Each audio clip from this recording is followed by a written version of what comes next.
John chapter 2. On the third day, a wedding took place at Cana in Galilee. Jesus' mother was there, and Jesus and his disciples had also been invited to the wedding. When the wine was gone, Jesus' mother said to him, "They have no more wine."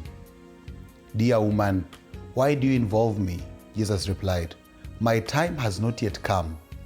His mother said to the servants, "Do whatever he tells you." Nearby stood 6 stone water jars, the kind used by the Jews for ceremonial washing, each holding from 20 to 30 gallons. Jesus said to the servants, "Fill the jars with water." So they filled them to the brim.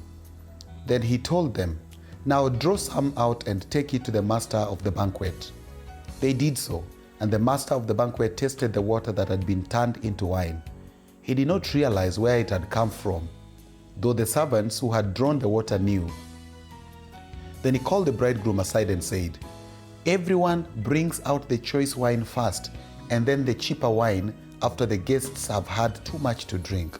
But you have saved the best till now."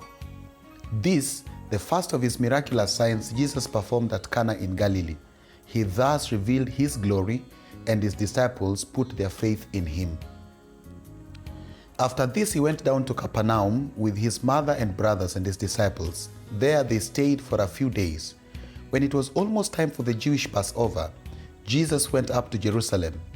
In the temple courts, he found men selling cattle, sheep, and doves, and others sitting at tables exchanging money.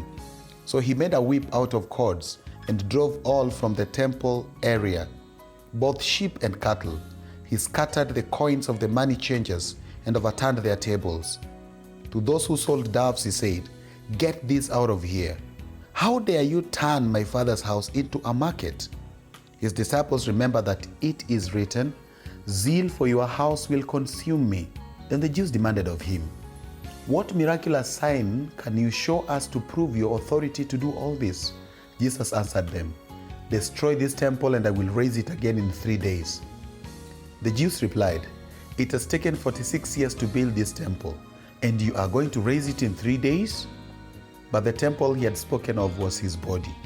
After he was raised from the dead, his disciples recalled what he had said. Then they believed the scripture and the words that Jesus had spoken. Now, while he was in Jerusalem at the Passover feast, many people saw the miraculous signs he was doing and believed in his name. But Jesus would not entrust himself to them, for he knew all men.